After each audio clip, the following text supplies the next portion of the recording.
Ja, men då är det väl bara att vi kör. Ja, jag tänker det också. Ja, men då kör vi. Kul. Ja, Kul. hej och välkomna. Ska vi börja så? Till vår nya podcast. Ja. Det känns lite... Eller så här, egentligen vi har inte pratat om det så himla länge. Men sen är det också det här med tidsuppfattning. Du vet så. Mm. Men det var ändå typ i början av året som vi började fundera. Så här, ska vi göra någonting tillsammans? Sen har det Nu är vi här. verkligen legat och grott och det har varit fram och tillbaks och livet kommer emellan. Men nu har vi kommit till skott och nu känns det som att det får bli vad det blir. Men nu kör vi igång. Mm. Man Ja, blir nog inte mer redo. Det är nog bara att jag köra. tänker det också. Exakt. Att det är så här... Ja. Det är ändå samtalet vi är ute efter. Och där tror jag kan inte tänka mig någonting annat, men att det kommer ju ändå bara så här flyta på och det kommer vara roligt. Och ibland tänker jag typ till och med så här, kommer vi kunna hålla tidsramar? Är min fundering. Ja, vi får se. Antagligen inte, men det är tur att man kan efterbehandla i det här. Så att, Ja. vi kanske kan ta bort lite av Exakt. det som är mest nonsens. Så är det någon som Ja. bara, nej det är det jag vill höra, Ja. men jag vet inte om ni vill det faktiskt. Nej, det är den. Ja, det är den alltså. Vi får se. Vi får Ja. se vad som händer, men hur mår du idag? Jag mår bra. Jag är lite trött. Jag tror att jag är lite... Du vet när man är liksom så här... Jag skulle nog nästan vilja kalla det för lite överväldigad. För att man har en lista med grejer som man måste göra, men det är ingenting som har en riktig deadline. Förutom enstaka grejer. Vilket gör att du gör ju såklart grejerna du måste. Men sen så ligger det där andra och gror. Och så bara tänker man så här, okej, när jag får energin ska jag göra det. Och till slut så blir det liksom en sån här... Ja, så att jag är lite i det läget, men jag mår bra. Alltså i övrigt så mår jag bra. Liksom. Så det är skönt. Vad skönt, Ja. lite energitjuvar som ligger och... Ja. Ska vi presentera oss förresten? Jag vet inte om de som lyssnar kanske vet ju säkert, kanske vilka verk är det självgott att säga. Men Nej, fast vadå? Nej, det tycker jag inte. Nej, det tycker jag jag inte. tänker att om man klickar in på det här så har man antagligen hittat det via våra sociala medier till att börja med. Ja. Så att, ja, Exakt. men om det är någon som lyssnar efterhand kanske, eller första gången, så Ja. är det här, Smart. den här rösten är Sofie, eller kanske känner mig mer som Sophie innan. Men jag tänker att vi kommer ändå referera till varandra som Sofie och Amanda, eller? Ja, exakt. Jag tänker det också. Precis. Och den här rösten är då Amanda. Och mitt internetnamn är ju Ebbisan. Också så Väldigt här. confusing. Ja. Fortfarande. Ja, fortfarande väldigt confusing. Så jag tänker att jag säger det en gång för alla. Liksom. Men Ebbe betyder räka på japanska. Och jag var en 8-årig liten flicka som bara, internet, kul, gaming, vi måste göra ett nickname. Va? Och sen Det här har jag aldrig hört. Alltså, Du nickar räka. Ja, men grejen är att jag gjorde så här, jag tog en japanska ordbok som min syster hade. Och så gjorde jag så när man bläddrar, du vet, så sätter man ner sitt finger någonstans. Nej. Så jag bara, men Ebbe, det ser lite gulligt ut liksom. Och så betyder det räka. Och så lägger de ju ofta in så här, san eller chan eller du vet hur det nu uttalas. Åh, bara, gud, så det är räka. Nej! Fy fan vad kul. Ja. Så att det har varit kvar. Och jag har ju liksom inte tänkt så mycket på det förrän jag började streama. Ja. Då upptäckte jag så här, det här var ju kanske lite konstigt. Och sen har jag hängt kvar liksom. Ja, Men men gud, Amanda. du har ju en jätterolig story bakom ditt namn. Min är liksom literally att jag hette, alltså ett jättefult någonting med Sof med PH, och så spelade jag CS och ryssarna sa Sob, Rashbi. Så att de uttalade som Soap och så blev det Sophie. Men det är också lite kul, då har du ändå en backstory liksom. Det så. finns en backstory, Ja. men det är kanske Ja. inte så fint att det är så arga ryssar på Mirage som skriker Sant. fula ord till en, och de bestämde min internetframtid. Ja, Men så hellre blev det än liksom. ingenting kanske. Ja, känner jag gud, ändå. eller hur? Och jag tycker också Lite att det är lår är gulligt bra. dock. Sen blir det lite, du slipper i alla fall det här problemet med att folk tror att du heter någonting annat än vad du gör. Ja, nej, det är väldigt det makes ju sense. Att jag heter det heter. Alla måste ju tro att du heter Ebba, eller? Ja. Ja. Det har blivit en lore i sig. Ja, så att. Så är det. Men jag frågade inte ens hur du mådde, utan vi bara gick rakt in på, så hur mår du? Ja, det är jag som också hoppar direkt i. Ja, det ska är vi presentera oss? Nej, men jag mår bra. Jag är också lite virrig. Jag känner också det är lite så här sömnbrist och fokus har varit lite dåligt idag. Och vi får se vart vi landar. Men jag mår bra. Generellt så då rullar det på. Jag är äntligen frisk och gud vad tråkigt. Ingen bryr sig. Men det är faktiskt jätteskönt Nej, att vara men- frisk. Ja, Ja. plus att jag tycker att hösten, typ fram tills nu-ish, så tycker jag också att verkligen varenda människa jag träffat har varit sjuk och långvarigt sjuk. Liksom. Mm. Så att jag tycker att det är en jättebra grej att vara glad över. Ja, men man får faktiskt vara lite så, lite Mm. sen och tacksam för de här sakerna man tar för givet. Så det Ja. är jag idag. Tacksam. 100%. Ja, det är väl jättebra. Mm. Vi försökte ju spela in lite förut så som en teaser för vad vi ska prata om och det, jag vet inte, jag tyckte att jag var så självmedveten och sa inga bra saker, du sa jättebra Nej. saker, men jag tänker att idag så hoppar vi väl egentligen in i bara poddandet, alltså konversationen. Så jag hade tänkt ta upp lite saker om ensamhet. Så jag tänker att vi dyker väl rätt in i det. Rakt in. Ja. Så nu en liten transition. Ja, exakt. Jättebra. Ja, gud. Ensamhet är ju, finns ju hur många ingångspunkter som helst. Men det är faktiskt något som är ganska personligt för mig också. Och det är också lite så, jag kan tycka att det känns lite så entitled eller skamligt att prata om, för att det är också en grej som man kanske inte förväntar sig att så här, ja men du har inga vänner, fast jag har vänner, men jag kan ändå känna mig väldigt, väldigt ensam och ha svårt att liksom ha nära vänskaper. Och det här är någonting som jag ändå kommer tillbaka till att jag vill ändra på. Så jag tänker att idag blir väl ett jättebra tillfälle att bara dyka in i tillsammans med dig, så här, vad är det som gör att jag har blivit så här, tänkte jag säga. Men Det lät som att det var något fel. Det är inget fel så. Nej, absolut första. finns Men det jag väl fattar, förbättringsmöjligheter med mitt tankesätt. Jag kan liksom börja med att det här är ett ganska tydligt exempel även i alltså hur vi har lärt känna varandra och varför liksom. Nu har vi egentligen kommit igång med det här, men det har ju tagit sin tid. Och vi har ju ändå setts några gånger i verkliga livet. IRL. Och vi har hittat på lite saker, jag har hängt med och dansat någon gång och det har varit lite så. Men jag har varje gång varit helt uppfylld efteråt och bara, gud, Amanda är så fantastisk. Jag har kommit hem och pratat om, gud, jag har så mycket att prata om, hon är så fin. Och så när jag träffade dig och de andra tjejerna på dansen och det här var så himla kul. Men jag är helt lyrisk och sen så är det som att jag helt plötsligt blir tom och bara, men nu kan jag inte bjuda in mig själv. De kommer tycka att jag är jobbig.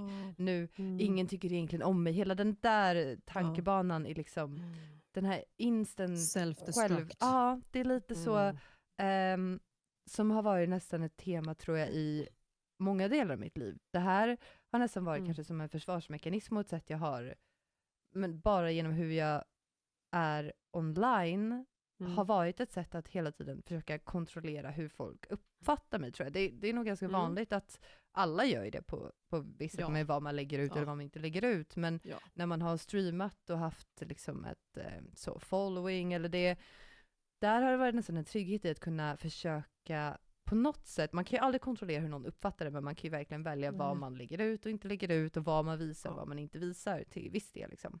Ja. Och där har det nästan blivit som ett att jag får någon sorts panik att jag inte, det blir så uppenbart att jag inte kan det i verkligheten, för nu kan inte jag se vad tänker de egentligen om mig. Det blir så jag har tappat mig lite i det, tror jag, och att jag då hela tiden när jag lägger ut någonting så kan jag liksom, om jag säger någonting jäkligt dumt eller jag spelar på att jag är dum eller vad som helst, då är jag medveten om att folk kommer tolka mig som att jag är dum, och då kan jag ta det. Jag har redan bestämt för mig själv, jag har redan dömt mig själv innan någon annan hinner döma mig, och lite så har jag omedvetet gjort i alla interaktioner i livet, att jag bestämmer redan, nej men Amanda tyckte inte alls att det var så trevligt och hon tyckte jag sa nog någonting som var för mycket och nu var jag jobbig, så hon vill nog inte att jag hör av mig, så då hör jag inte av mig.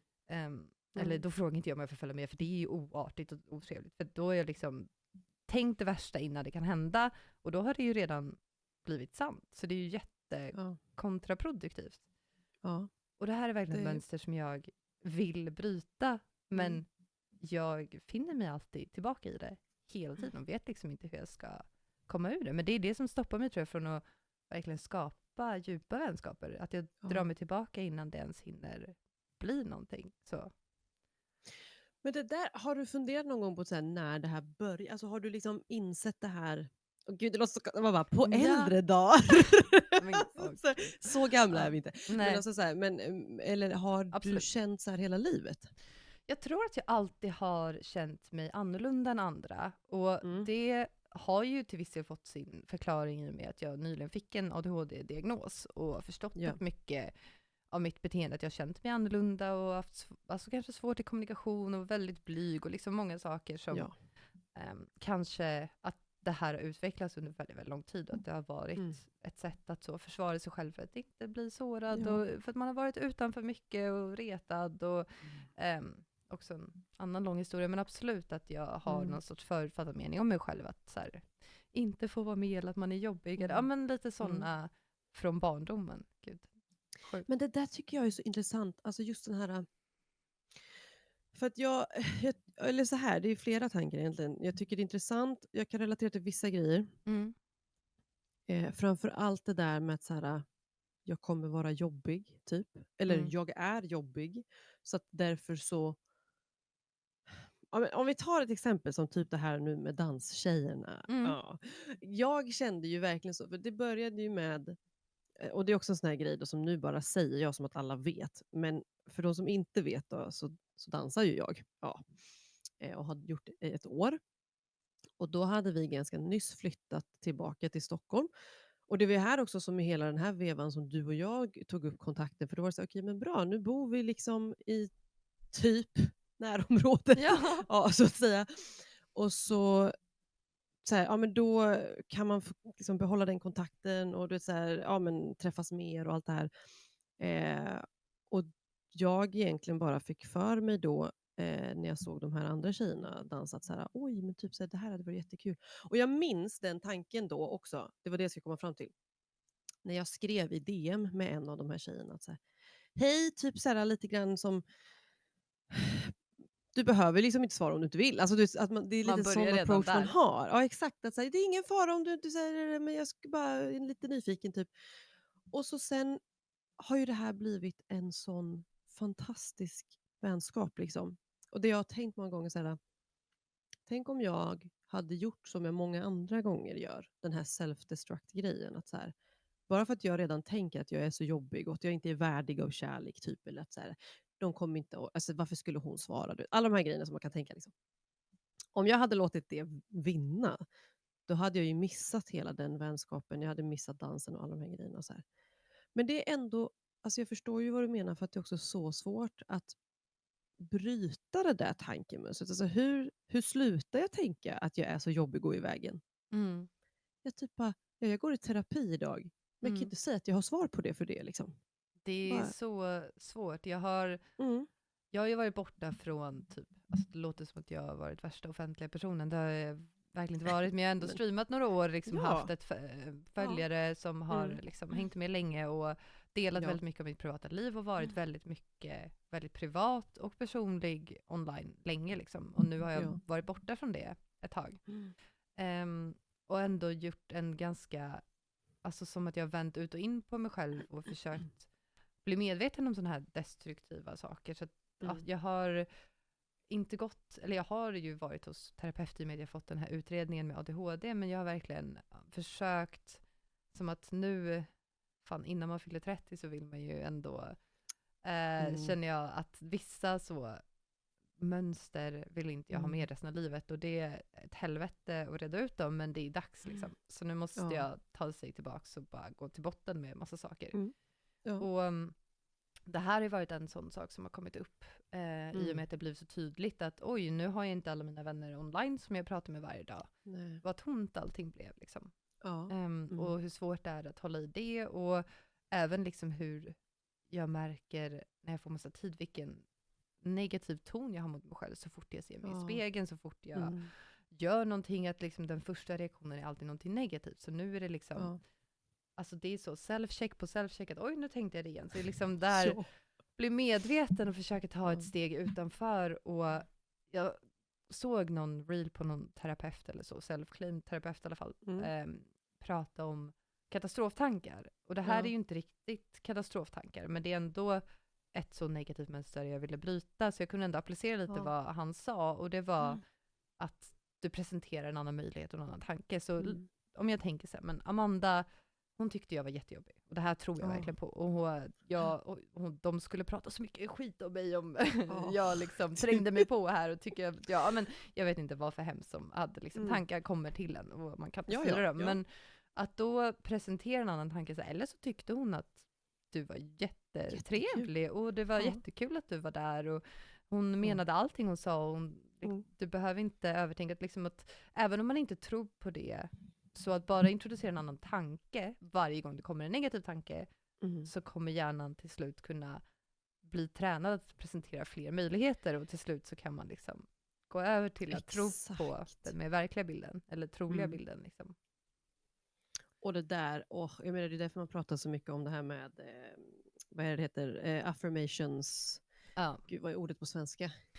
Ja, men jag vet inte, manifestationer och allt sånt där. Precis, exakt. Men det är just den här grejen med att så här, ett bara första stadie i det här med att till exempel öva på så här, att vara mer, liksom, visa mer kärlek för sig själv, är just den här grejen med att till exempel försöka säga snälla saker till dig när du ser dig i spegeln. Vilket är jättesvårt om man känner sig jättecringe. Alltså, men det är så nödvändigt. Och det här är ju samma grej. För att jag vet ju att när jag har känt mycket av de här tankarna som du pratar om nu, så har jag ju kunnat någonstans gå tillbaks och då insett så här, okej, men det här sitter ju verkligen i mitt dåliga självförtroende. För att många gånger, alltså, jag har ju verkligen vuxit upp i liksom en trygg familj, föräldrar som älskar mig, bra kontakt med mina syskon, och har liksom aldrig haft, jag har liksom inget trauma på det sättet att skylla på med sådana flugskitar, för att det hade kunnat vara lättare för mig att förklara att så här, nej men jag, inte vet jag, vad ska jag dra till med, men mina föräldrar övergav mig liksom. Så att därför så känner jag att ingen vill ha mig. Då hade man ju förstått varför jag har de här liksom, inte för att det gör saken eller situationen lättare på något vis, men så här, då hade man kanske kunnat börja någonstans. Nu går jag ibland, och jag vet jag pratar med min psykolog om det här också, för att han vill ju gärna då grotta i, vad har du för trauman, varför är det sånt där? Eller vad säga, och så bara, jag vet typ inte ens vad jag ska prata om. Jag bara... Det här då är så intressant. Ja, men alltså, man bara, men då handlar det egentligen mycket om det här med att jobba med tanken. Däremot, det vi kanske kommer fram till, det är ju mycket av just det här som du nämnde också med... nu är jag ju fortfarande under min... Det var lite intressant, för att de jag vet exakt här vad du kommer säga nu, och jag hade tänkt gå in på exakt samma sak. Nej, men Gud, jag tänkte på just det här med ADHD. Och vi pratade om det här i min stream i typ går.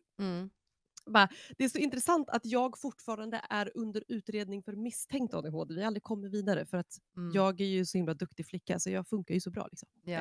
Men jag tror att eftersom att jag ändå har nu misstänkt ADHD, om jag utgår ifrån det tankemönstret, så vet jag ju också att det här är en klassisk grej för ADHD-hjärnor. Att det behöver kanske inte vara att det är någon som egentligen har gjort det illa, men för att du väldigt ofta känner så här, okej, det är någonting med mig som inte passar in här, och jag pratar för mycket, jag låter för mycket, jag rör mig för mycket, jag tixar för mycket, så därför märker jag att jag är lite jobbig, jag blir lite för mycket.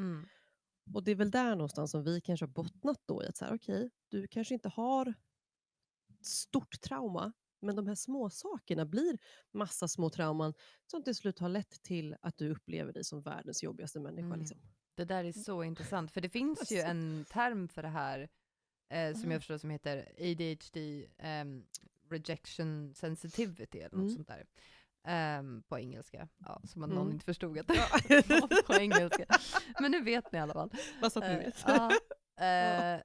Jag vet inte vad det heter på svenska, men någonting liknande. Ja, precis. I alla fall så tror jag att det ligger väldigt mycket i det, just att hur man är också känsligare för Ja. trauman, eller att mindre saker kan utvecklas som ett trauma igen när man är så överkänslig. Och jag har inte tänkt riktigt på exakt hur välutvecklat du precis presenterade med att man hela tiden märker att man inte riktigt passar in.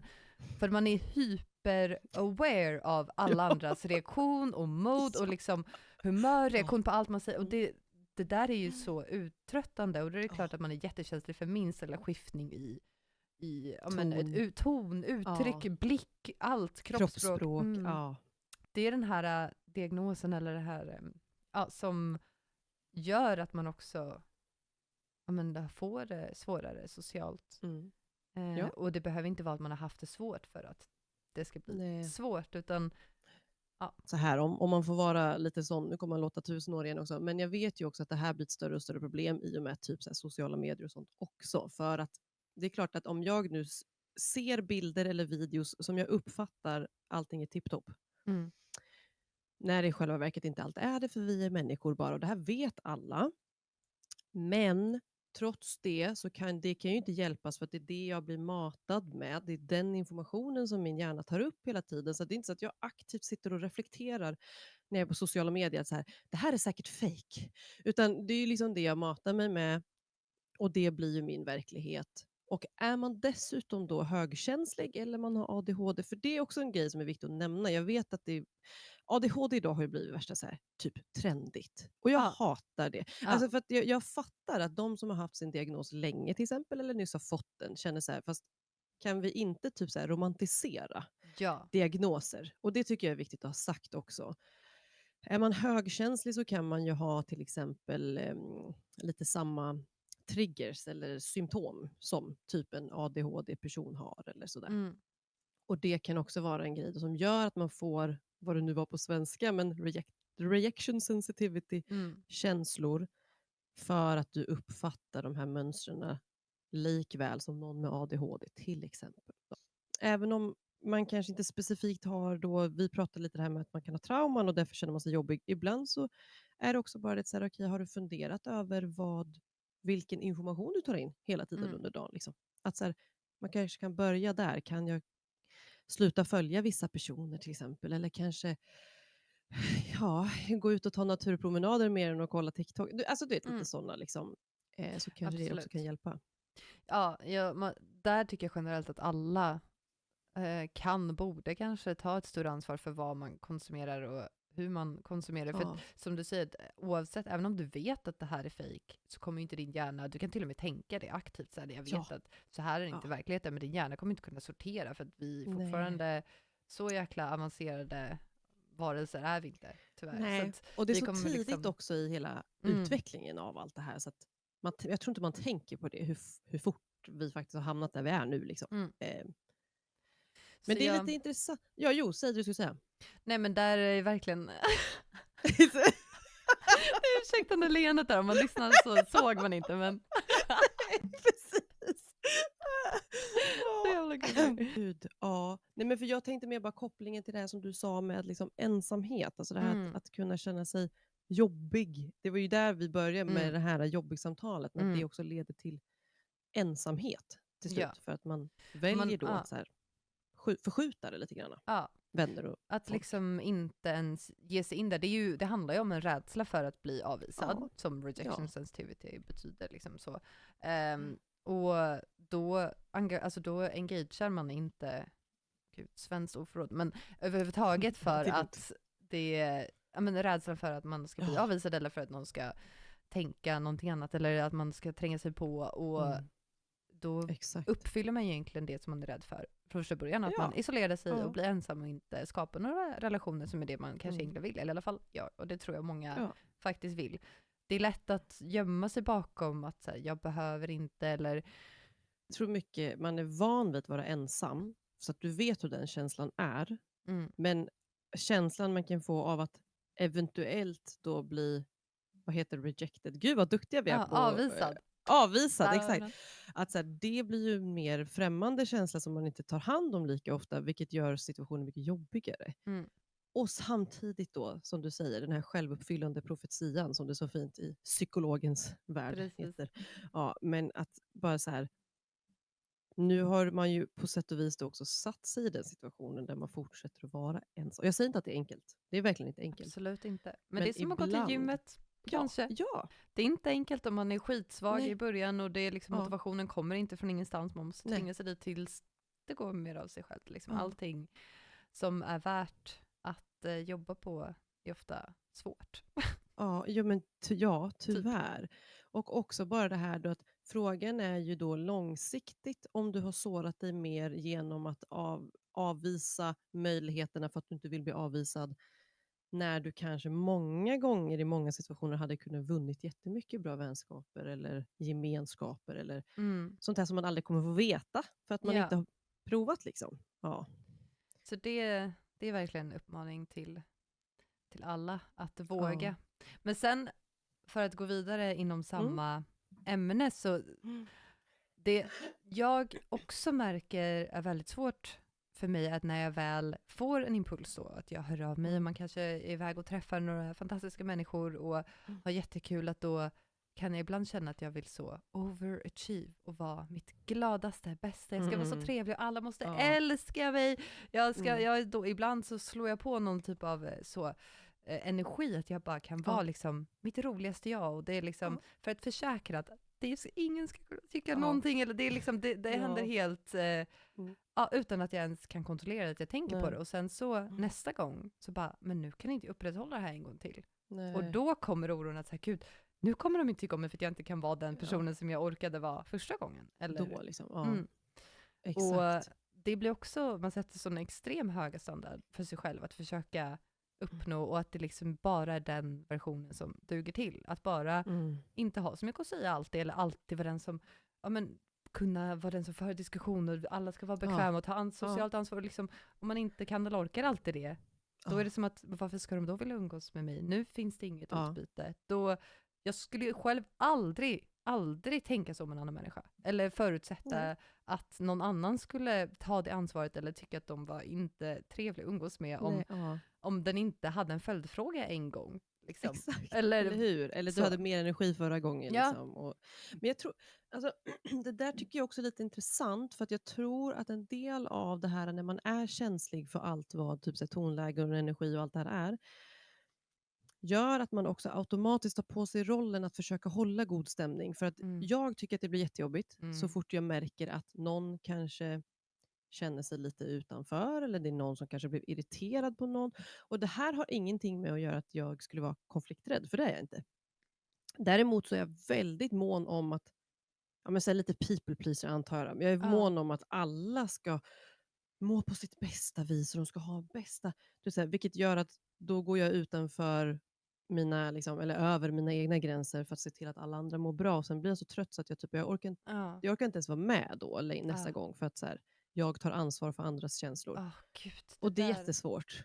Varför gör man så? Liksom? Men gud, det här är verkligen ett mönster som bara återupprepar sig och återupprepar sig.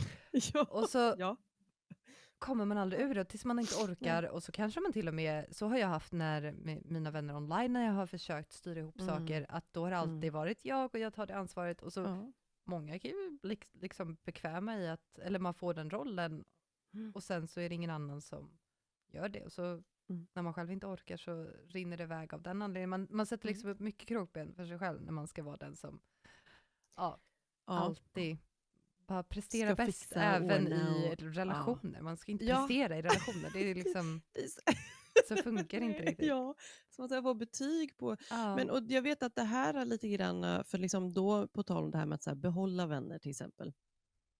Att för mig, jag vet att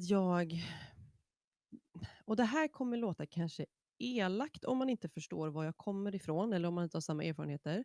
Men jag upplevde till slut, liksom några år tillbaka, att så här, jag blir nästan lite utmattad eller lite hjärntrött av att försöka upprätthålla vissa vänskaper, just på grund av de här grejerna vi pratar om. Vilket gör att jag till slut istället bara så här, nej men det kanske är lika bra att vara ensam. Alltså det är en annan del av den här ensamhetsgrejen då, där man märker att så här, det behöver inte vara någonting som de här personerna aktivt gör fel.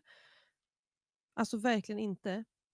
Men jag känner inte trygghet, eller jag känner mig inte bekväm med att förmedla det jag tänker och känner och hur jag funkar För någonting har gjort att jag förstår att de här personerna skulle inte förstå. Och det är därför man också hamnar i de här alltså lägena vi pratar om nu. För att jag menar, om jag till exempel jämför med de vännerna jag har skaffat sista, säg 3 åren, då har jag ju liksom ingått de här relationerna med att direkt sätta min ribba på att så här funkar jag. Jag är så här, jag kanske inte alltid hör av mig. Jag kanske inte alltid orkar hitta på saker. Det handlar ingenting om att jag har glömt dig eller att jag inte tycker om det. Det finns inga sådana tankar, för då säger jag det. Jag vågar vara ärlig och säga det då. Utan det sitter i att min energinivå är så extremt olika från dag till dag, vecka till månad, allt vad det kan vara. Mm. Vilket gör att jag kanske bara är i en så här, period här nu, då en låg period, där jag bara så här, jag orkar knappt prata med min hund, så varför Mm. skulle jag orka höra av mig? Och du behöver inte ta det personligt. Mm. Och det är där det har krockat med andra vänner. Mm. Och därför så bara, okej, men jag ska inte behöva bli utbränd av vänskap. Och då är det inte värt det liksom. Mm. Och så kanske man blir ensam istället, vilket inte heller är kul. Men det blir enklaste utvägen för att själv få överleva, vilket låter så himla dramatiskt. Alltså, Men jag tycker det ändå låter att det känns jättedramatiskt. väldigt rimligt. Alltså i Ja. vänskaper så har man ju inte riktigt, alltså det utvecklas ju ofta kanske lite mer organiskt, att man hänger och man har inte liksom så här Ja. är jag och du får acceptera mig som jag är. Liksom när Nej. man lär känna någon kanske som man Nej. gör om man dejtar kanske. Att liksom folk Precis, frågar exakt. allting om varandra medan de Ja. träffas. Eller vet om man är Ja. kompatibel eller inte. Och, Ja. det är en helt annan typ av lära känna process som man kanske inte gör om man bestämmer om man ska bli vän med någon eller inte. Men, Nej, men när man är så här exakt. så tycker jag absolut att det är ganska viktigt att kunna ha sådana konversationer med människor man lär känna om man vill ha en nära relation. Att liksom, det behöver inte vara något konstigt att säga att om inte jag hör av mig så, jag har extremt olika, nu har jag ägglossning, liksom, då kommer jag höra av mig varje dag. Men när jag har PMS, då är jag borta i liksom 1,5-2 veckor tyvärr. Hör du ingenting? Nej, Ja. och det är liksom, så är bara cykeln. Ja, men jag tror att jag många gånger då har tänkt att så här, aha, men uppfattas jag som värsta så här, high maintenance? Vad är ordet för det då? Ja, men, så här, ja. Ja. Men då är det inte, det sitter kanske inte i det heller, för att det är inte att jag kräver inte så mycket. Egentligen min enda så här, grundregel, det är bara att jag vill hitta personer som kan så här, acceptera eller respektera att min hjärna är som den är. Mm. Sen har jag liksom inga andra krav på någonting annat. Typ. Mm. Alltså, och jag tror att det kanske också var någonting som har skrämt mig lite då. Att ska jag våga sätta krav? Liksom? Eller ska jag våga säga de här grejerna och uppfattas igen då som jobbig? Liksom? Mm. Men så inser man väl också, det är också typ en sån här fin grej med att bli äldre. Att bara så här, det är inte värt att lägga tid där man märker att det egentligen inte finns ett både givande och tagande. Utan så här, Mm. jag vet ju att jag kommer att göra allt jag kan för mina vänner. Mm. Och därför hamnar man lätt i den där utbrändhetsgrejen då, om man märker att så här, okej, fast det möts inte liksom riktigt. Nej, det är ju Ja. verkligen two-way street. Ja. Men jag har en fråga. Tycker du att du har en väldigt så klar kompass i dig själv när du är kring människor, om du känner att det här är en person som jag kan vara mig själv kring, vad det nu betyder, men att det här är en person jag är bekväm med och som jag vill ha i mitt liv? Eller kan du tycka att det blir otydligt ibland, att liksom att det kan pendla beroende på hur du mår energimässigt, eller liksom, kan du vara ganska klar med när du träffar någon att det här är liksom ja eller nej på din typ av människa som du vill ha i ditt liv? Jag vet inte om det blev oklart. Nej, men jag fattar. Jag skulle vilja säga att jag har det. Mm. Dock ska jag erkänna att det kan ju också, så här, jag skulle aldrig neka någon en chans. Alltså det är inte det sitter i. Men jag kan ganska fort avgöra, beroende på så här, såklart situationen också. Det är ju svårt att säga om man bara, inte vet jag, som till exempel man går på event och man bara hejar på varann och så pratar man inte. Då är det så här, ja men det här avgör ju ingenting liksom. Mm. Men om vi säger att man är på ett ställe där man hinner kanske prata ett tag, vi ger varandra 10 minuter, då tycker jag att jag är ganska enkelt att jag ganska fort känna så här, okej, nu vill inte jag sätta dig i ett fack, men jag tror att du är den här typen av människa, så jag ska kanske ta det försiktigt med dig. Eller tvärtom, det här känns som att du kan vara världens mest fantastiska individ och då får du väl tyvärr då motbevisa mig om det inte stämmer. Liksom. Alltså, Mm. ja. Eh, Jag ja, har, själv då? ja, hur ska jag gå in i det här? Men jag tycker att jag också känner ganska tydligt när det klickar med någon och det här är något som är väldigt trevligt, umgås med, eller jättemycket att prata om, eller någon typ av vibe som man bara bouncear off varandra, svengelskan igen. Men där så kan jag känna också att jag kan bli väldigt så, nästan lite nykär i nya människor när allting är så bra i början och jättekul, nästan lite så hyperfixerad vid nya människor och så bara kan jag tänka på dem hela tiden. Det är nästan som en liten crush, men så oromantisk, men så besatthet och liksom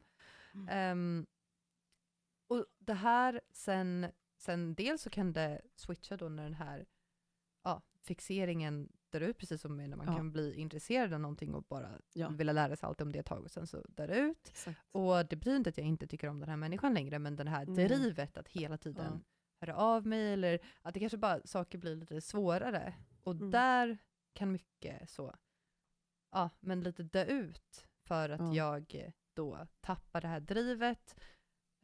Så det är ett problem. Och ett annat problem som jag har i den här lära känna-fasen är att jag men ofta klickar jättebra då först när jag träffar en person och känner det här, skitkul, vill lära känna den här människan mer. Men sen tillbaka till det vi pratade om förut, att jag nästan då dömer mig själv åt liksom dem. Så innan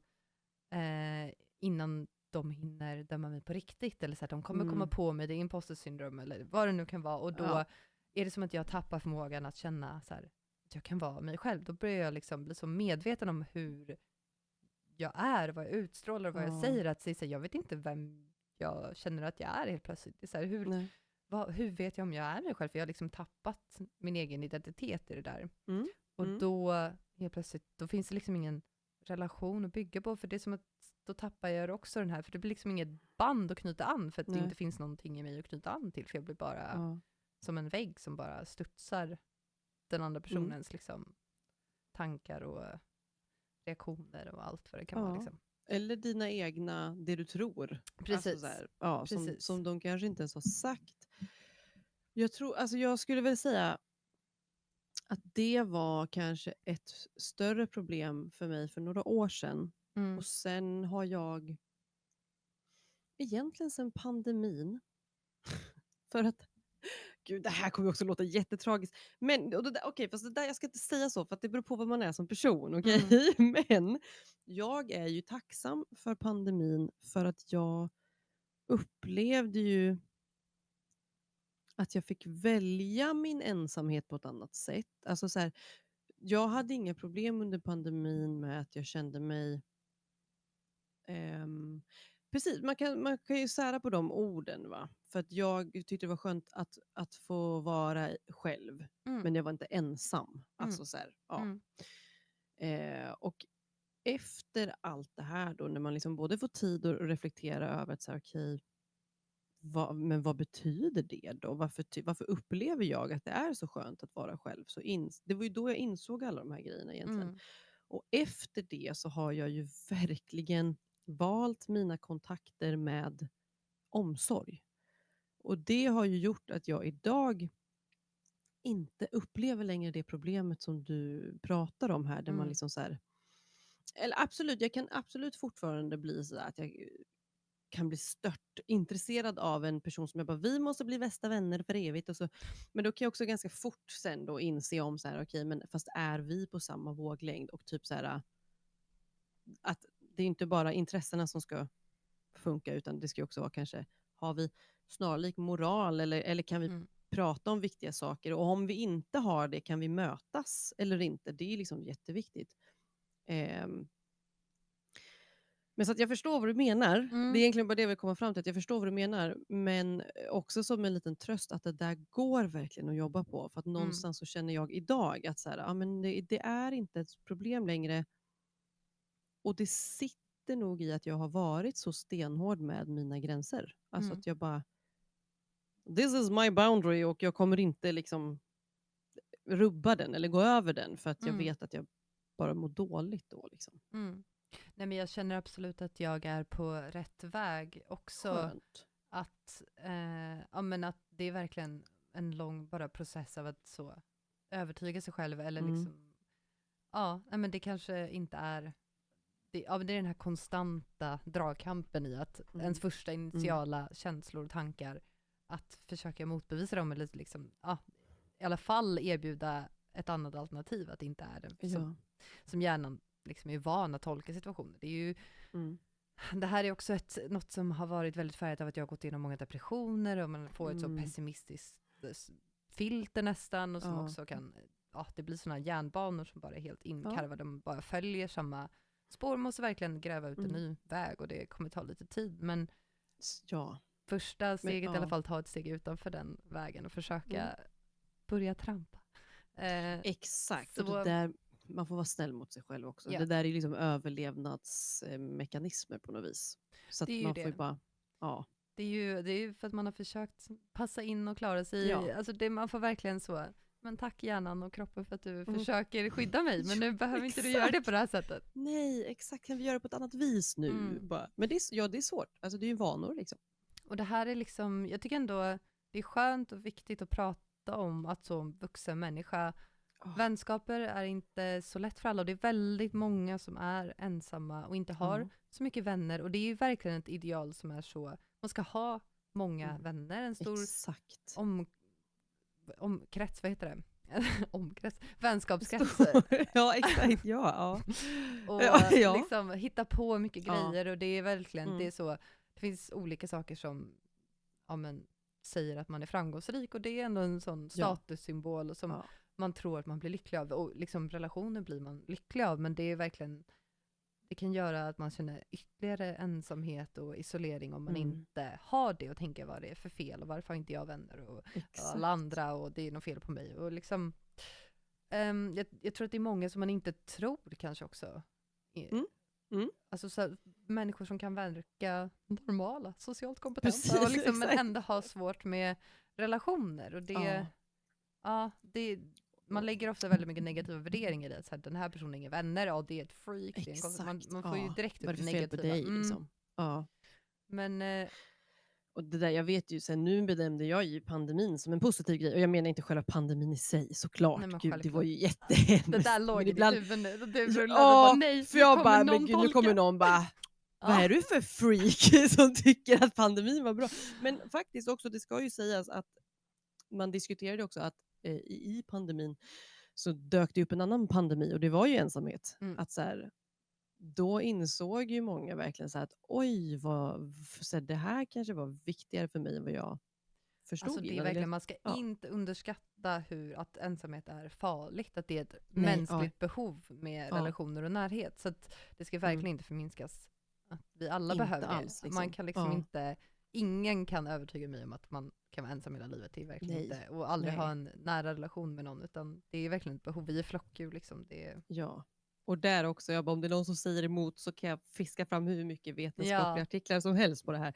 Nej, men så är det ju. Vi behöver, sen är det ju viktigt bara det du poängterar, att så här, vi ska inte vara ensamma, men vi måste inte heller ha liksom 10 000 vänner. Det är så här, nej, det finns ju verkligen en stor skala på vad man passar in där, vad som passar en. Alltså, det där också handlar om vad man konsumerar. Att ibland kan det vara skönt, precis som när man vill inte känna att man vill kritisera sin kropp kanske, så kanske man ska sluta följa konton som bara lägger 100%. ut massa fitspiration och snygga kroppar och bilder och träning eller vad det kan vara.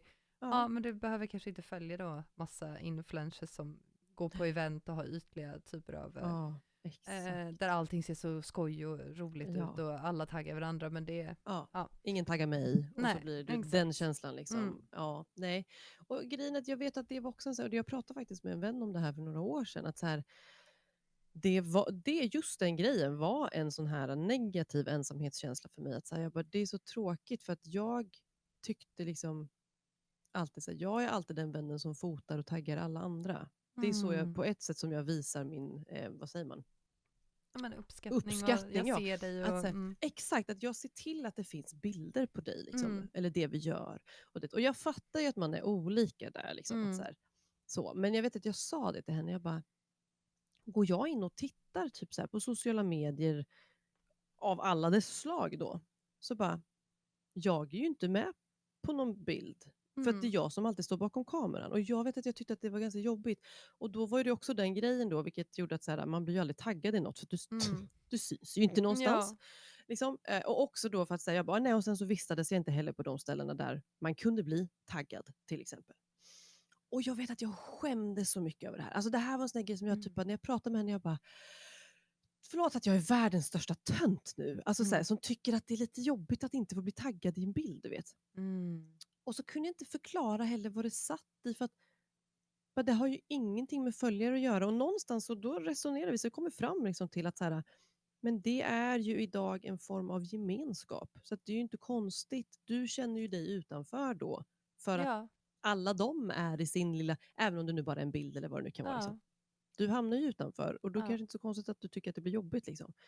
Och det där var ju sådär, när jag insåg det, då typ bara, för det första så återigen så fick jag ju skämmas jättemycket, för jag typ bara, jag vill inte vara en person som reagerar på det. Och samtidigt så bara, jag kan inte heller hjälpa att jag känner som jag gör, för att jag vill vara inkluderad. Liksom. Och det är också en sån där då, sociala medier-grej. Liksom. Ja, det är där det är också väldigt skamligt att så bli illa berörd av sociala medier och bilder och hit och dit. Och, för att det känns som en så ytlig grej, men så mycket av vår kommunikation och gemenskap sker ju där nu. Så att det är ju väldigt verkligt hur en känslor är en känslor.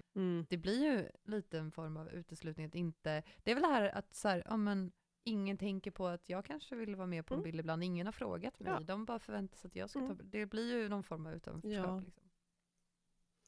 Exakt. Men jag tycker att det också blir en lite bra läge att gå in på den stora funderingen som jag tror att alla som kan relatera till det här, vilket ändå är säkert ganska många. Hur skaffar man vänner i vuxen ålder? Hur gör man liksom, när det känns som alla redan har sin klick på sina vänner? Exakt. Var börjar man? Liksom? Hur gör man? Det här tänker jag fortfarande på. Fortfarande? Liksom. Alltså, det första som kommer till en är ju så, som de flesta kanske skulle säga, men så här, skaffa en hobby. Ja, exakt. Ja. Och det är väl lättare sagt än gjort, kanske.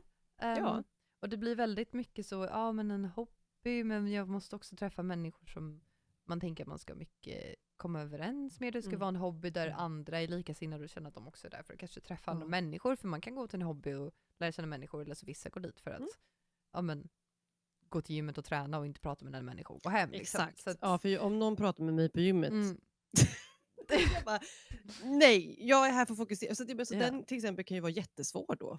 Ja. Verkligen. Så stöter man på mig på gymmet som inte vill prata liksom, då bara, traumatiserad och bara, jag ska aldrig göra det här igen. Men det här, värsta rådet jag hört. Ska aldrig lyssna på den här podcasten med Sofia och Amanda igen någonsin. Vad hemskt! Men jag vet, jag har tänkt så himla mycket på det där. För det här är ju faktiskt också en sån grej som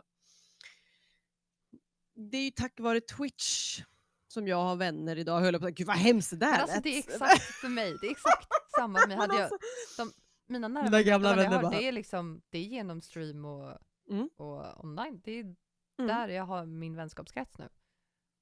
Och det här har vi egentligen två saker då, för att vi ska inte frångå det här med hur man skaffar vänner, men jag tänkte bara på det som vi pratade om i början då, att det här är ju relaterat till det. Jag vet att många gånger så tyckte jag att mina onlinevänner får inte räknas på grund av samhällsnormen. För att det var så här, men kan vi börja grotta i det? Vi kan vi går vi tillbaka till men vi tar det hur man skaffar vänner. Hur man skaffar vänner, för där kan vi liksom gå in i ett annat spår. Men här känns det ändå som det ligger väldigt mycket stigma i att så här, mina vänner är och det finns så många olika delar som känns skamliga för mig. I alla fall dels att man umgås online, att det inte är på riktigt. Att berätta för någon annan så här, hur lärde ni känna varandra? Men det var Räkan Sand som skrev till mig i chatten. Liksom. Bara, hon låter som att hon stinker. Liksom. Det är så här. Men fast jag vet, och det är där jag tycker är så problematiskt. Men jag tror också, det skulle vara intressant att höra hur typ så här, säg de som går högstadiet idag. Det skulle vara intressant att höra vad de tycker om det här. För att jag vet ju att till exempel när jag växte upp, då sa ju alla mina dåvarande vänner, alltså jag kunde ju inte riktigt leva ut mitt gaming- och nördintresse då. För att det var bara folk som kontrade det med att säga, aha, du är så här, svettig, dricker monster och luktar illa. Och det är det enda man gör då om man sitter och spelar dataspel. Och det här är alltså vad folk faktiskt har sagt. Gud, vad Att det var så här, och så fort det då till exempel var någon kille som kontrade med sig, men vadå, det är väl lite så här, då var ju det lite spännande med tjejer som spelar dataspel. Man bara, ni vet inte hur många som spelar dataspel. För det första, Ja. de vågar bara inte prata. Men då skulle också oftast tjejkompisar då kontra lite med liksom att det fortfarande var någonting lite så här typ fult som tjej att göra, spela dataspel. Och för jag antar att det kanske fanns någon avundsjuka, man fick lite uppmärksamhet från killarna. Liksom så. Men i alla fall då har man ju den bakgrunden med sig att så här, okej, men jag är ju jag är ju bara en chipsätande stinky liksom, som sitter och spelar dataspel. Så växer man upp och så har man fortfarande med sig liksom allt det här med att man ska gå ut och träffa folk, för det är där man träffar sina vänner, och det är ju inte på riktigt allt som sker på internet och så vidare och så vidare. Och jag vet att den liksom normen var länge ganska jobbig. Och det är en kombination också med att man som då kvinna på internet behöver vara lite försiktig för stalkers och allt vad det kan vara. Så att även där blev man ju dömd då att säga, oj vadå, sitter du och pratar med någon som du aldrig har träffat liksom? Då bara, men hur lär du känna dina vänner? Ja. Du har väl aldrig pratat med dem innan? Eller du, alltså det är också så här, Men det finns en väldigt konstig, så liksom. konstig uppfattning om att bara för att, absolut att man kan vara mer anonym online. Ja, Men, och man ska vara försiktig. men du kan Alltså, träffa en främling på gatan och eller i en bar eller var som helst och veta lika lite om den människan som hälsar på dig än någon som du träffar online. Alltså egentligen så vet man ju ingenting om människor. Så att det finns ju inga garantier. Det finns ju någon så här inbyggd förutfattad mening och rädsla kring internet, att det ska vara farligt, eller att folk ljuger, eller att folk är att det inte är äkta liksom. Allt är bara scam. Det är scam alltihop. Men, och jag vet inte, det här var ju ytterligare en grej då som gjorde att jag tror att det var det här det satt i, varför jag tyckte att pandemin var så skön att gå igenom. För att jag bara, nu är ju det här helt plötsligt normen. För att nu är det lite skamligt om du träffar dina vänner för att så här, ursäkta, vill du döda folk? Du vet, men alltså så här, håll dina basilusker för dig själv nu, liksom, för att nu måste vi vara inne, du vet. Och då kändes det plötsligt så här skönt att bara så här, okej, men jag sitter här hemma och jag smittar ingen. Jag är en vad bra. duktig samhällsmedborgare. Nu är jag ju duktig, exakt. Nu är det bra att sitta hemma och äta chips vid datorn. Nej men okej, men du förstår hur jag menar. Men du fick lite positiv, ändå ändra den lite inbyggda bilden som du hade levt med som du var liten, att det här är lite fult och lite töntigt. Exakt. Och nu gör jag exakt som man ska. Nu gör jag det man ska. Inget dåligt samvete eller skam liksom. Och det är synd att det ska behöva gå till sådana extrema. Det ska inte behöva en pandemi för att jag ska acceptera att jag vill spela med folk och sitta i Discord liksom. Men ibland så, jag tror att svårigheten också i det här har ju mycket varit så här, alltså jag är ju född och uppvuxen i Sigtuna. Så att alla mina liksom så här barndomsvänner var ju kvar i Sigtuna. Vi flyttar upp till Övik. Jag ska lära känna nya människor som har med sig sina barndomsvänner upp dit. Så ska man försöka platsa in där. Och sen så då, men då är det en gemenskap. Sen så inser jag då när man börjar gymnasiet så här, okej, men även på gymnasiet har alla med sig de vännerna de lärde känna när de var, vilken ålder är man? Men säg 8-9 år liksom. Behåller den kontakten. Jag har flyttat tillbaka till Stockholm. Alla mina barndomsvänner har flyttat för att det är nu vi börjar plugga. Så de finns inte kvar. Jag upplever igen att så här, oj, vilka är mina vänner typ? Flyttar tillbaka till Övik och inser igen då att så här, okej, igen, och den här nu upplevelsen jag hade har egentligen bara förflyttats upp i högre åldrar.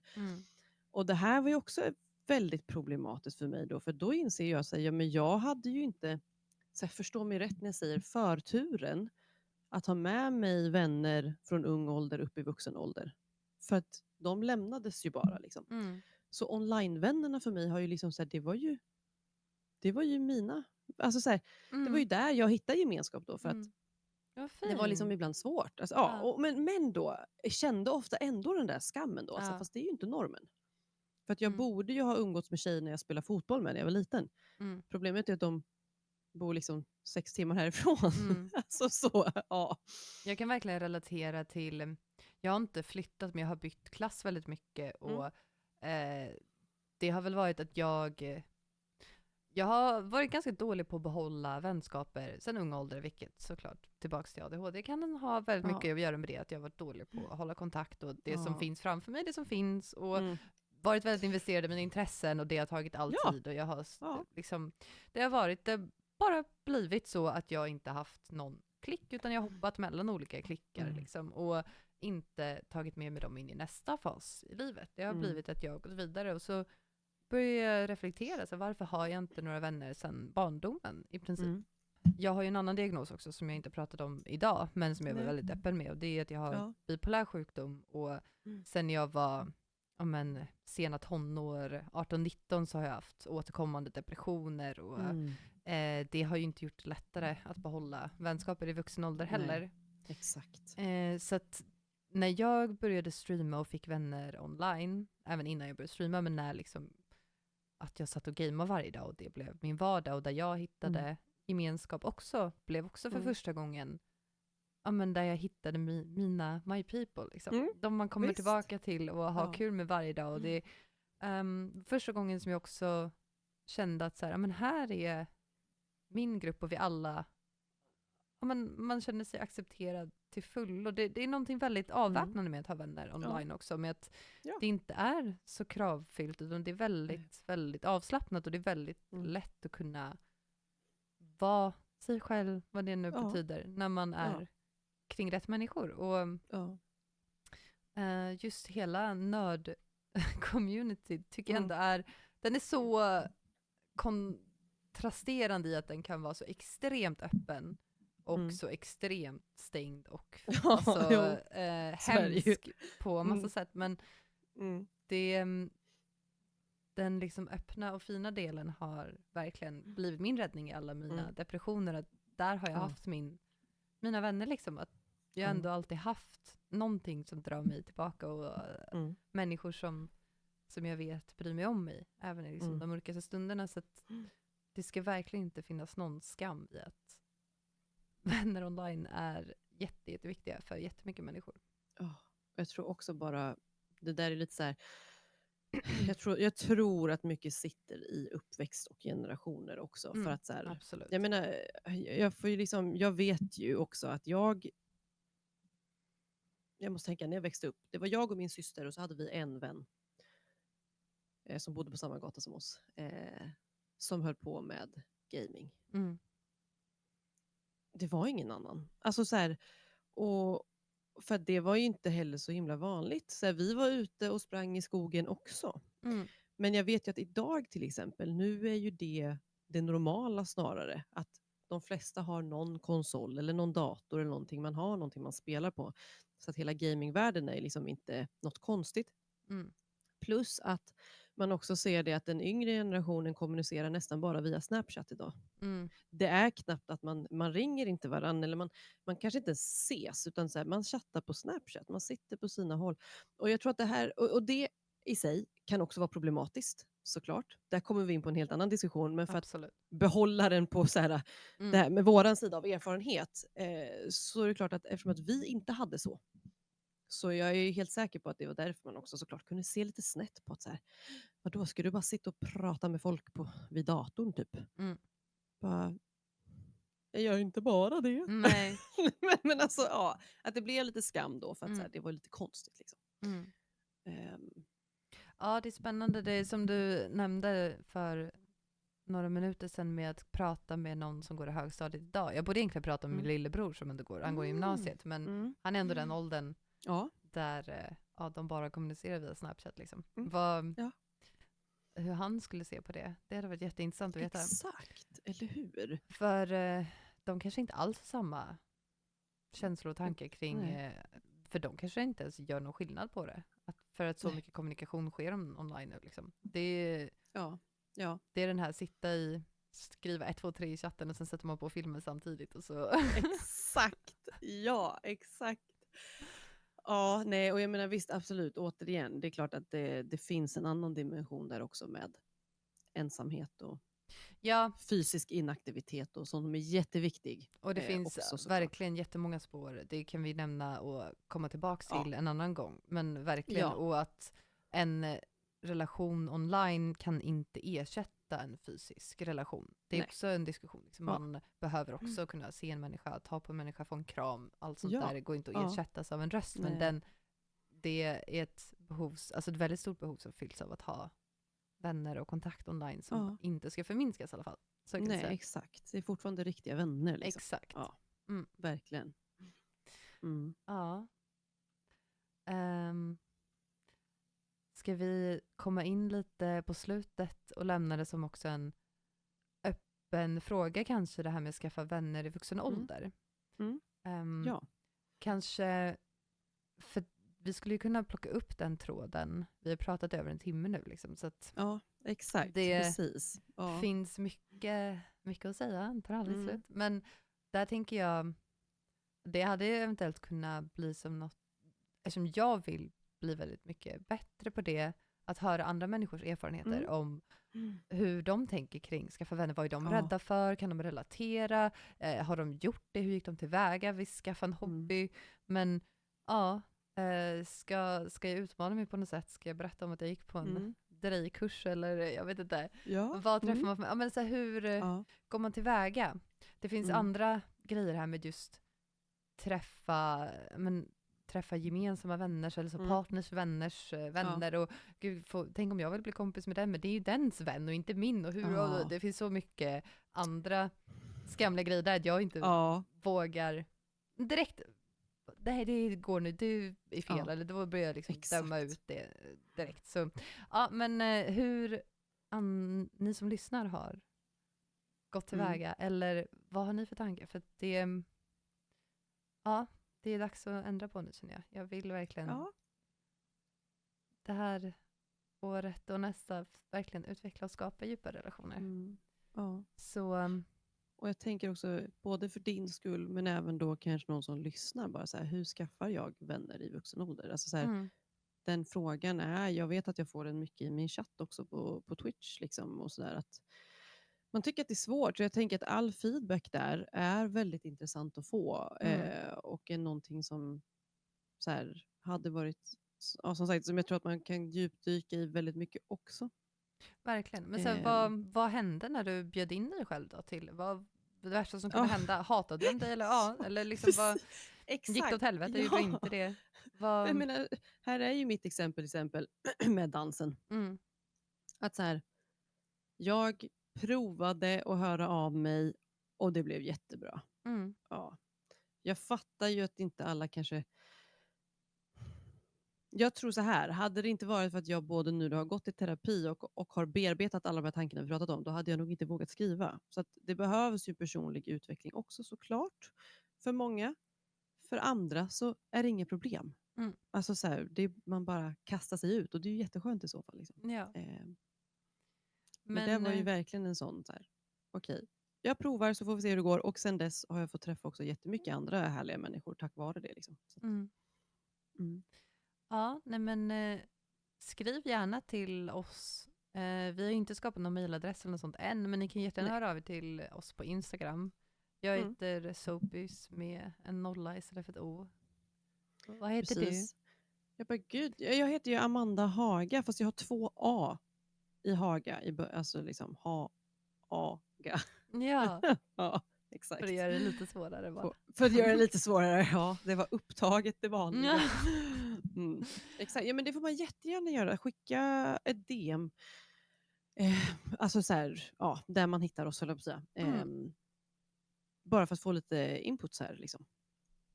Ja, det är ju ändå något som vi verkligen vill kunna ta in i era frågor och tankar och så under tidens gång. Att det ska få vara en del av allt innehåll. För vi båda tycker ju om att ha en konversation med de som lyssnar på oss, oavsett om det är live eller om det är så här. Så, verkligen, exakt. Det vill vi jättegärna höra vad ni tänker. Var inte för elaka bara. Ja, exakt. Men snälla, håll en god ton. Ja, verkligen. Annars vågar jag inte podda igen. Nej, exakt. Det blir terapi, KBT. Ja, man får öva skinn på näsan och hela den alltså grejen. Man kan vara snäll ändå. Ja, men gud, jag tycker verkligen att man borde vara van vid att ha kritik eller så. Kritik, men förolämpningar. Rent ut Mm. sagt. Men det här är ett nytt format så det känns som att det kommer bli som på nytt. Att liksom, Mm. man måste hitta viben, tonen, hur det går tillväga. Det ska bli liksom, det här är första avsnittet och tycker vi har haft det jättetrevligt i alla fall. Och Jag också. hade kunnat prata en timme till men Ja, ska kunna klippa ihop någonting också. jag precis säga det. Det är ju så mycket efterarbete då liksom. Mm. Jag hör gärna av er med tankar och vad Ja. ni vill höra mer av. Oavsett om det är Exakt. mer om oss eller om det är några ämnen ni tycker vi borde ta upp så skriv. Jättegärna. Bra. Då hörs vi nästa vecka. Exakt. Alltså, en liten applåd. Jätteliten. Var ska den höras? Jag vet inte. Jag tror inte att den hörs.